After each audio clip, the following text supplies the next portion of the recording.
Og det er altså manden her bag mig lige om et øjeblik, Yahya Hassan, det hele handler om. Han er en digter på bare 18 år med palæstinensisk baggrund, og klokken 19 skal han læse op af sine digte. Digte, der er så sprængfarlige, at politiet har sat det helt store sikkerhedsapparat i gang. Man kunne foranledes til at tro, at et statsoverhoved fra udlandet var på officielt besøg.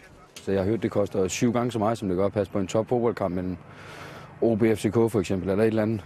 Det synes det er tosset. Det er ikke, fordi jeg er bange for det, men jeg tænker på, at det er nødvendigt.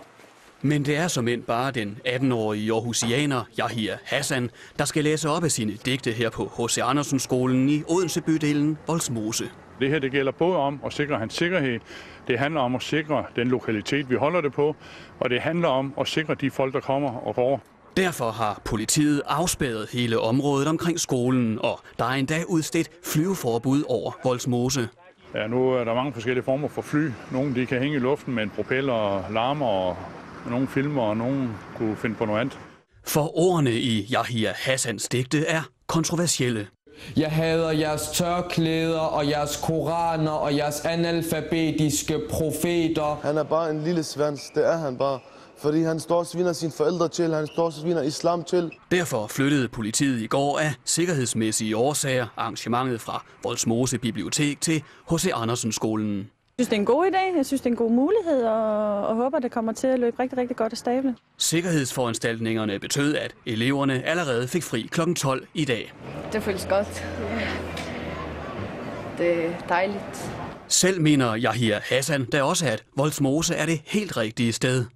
Det er der tingene sker. Det er der problemerne er. Og det skal da også nok gå, lyder det fra de lokale. Men hvis det går, som det plejer at gå, så det er stille og roligt. Jeg tror ikke, der sker en skide. Ikke en skide. Ja, det har altså ikke været muligt for os at komme i kontakt med hovedpersonen selv, Yahya Hassan, i dag. Til gengæld så har jeg nu forbindelse til dig, Claus Bur. Du er på H.C. Andersen-skolen, hvor Yahya Hassan altså læser sine digte om lidt under en halv time. Du har været i området hele dagen. Prøv lige at beskrive stemningen derude for os. Den er afventende. Jeg oplever, at de fleste bestemt håber, at den sidste mand, vi havde interview med, han får ret, at der ikke sker en skid. Politiet har i hvert fald gjort, hvad de kunne, både for at komme i dialog med dem, der måske vil lave ballade, men også for at lægge en jernring om skolen, hvor jeg står. Og jeg kan lige oplyse, at den unge digter Hassan, han er altså ankommet til skolen her for 5 minutter siden, men han er om bagved beskyttet af PET, og han kommer til at sidde, hvilket man kan se det nu på folkene, men han kommer til at sidde på en rød stol, en stor lænestol, op på scenen her om en lille halv time. Og som du siger, så er der massiv politiopbud, vi hører om. Hvor alvorlig er truslen mod ham? Kan du sige nogle ord om det?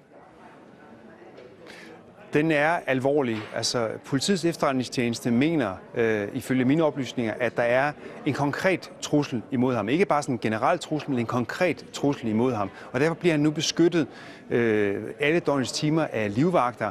Det er ganske usædvanligt i Danmark. Han er formentlig lige nu at regne for en af de 5 mest truede mennesker i Danmark. Og hvad er det så, der egentlig er politiets værste frygt i aften? Grunden til, at politiet har flyttet herop til skolen, i stedet for nede på biblioteket, der ligger 100 meter herfra, et par 100 meter, det er, at stedet skulle blive angrebet. Altså, at nogen skulle vælge at angribe stedet her. Så Yahya Hassan, ham skulle man nok kunne beskytte og få væk herfra. Men det er alle de folk, der kommer her i aften, som nok er politiets største bekymring. Men det er vigtigt at understrege, at der er altså på nuværende tidspunkt helt og aldeles ro i Vollsmose.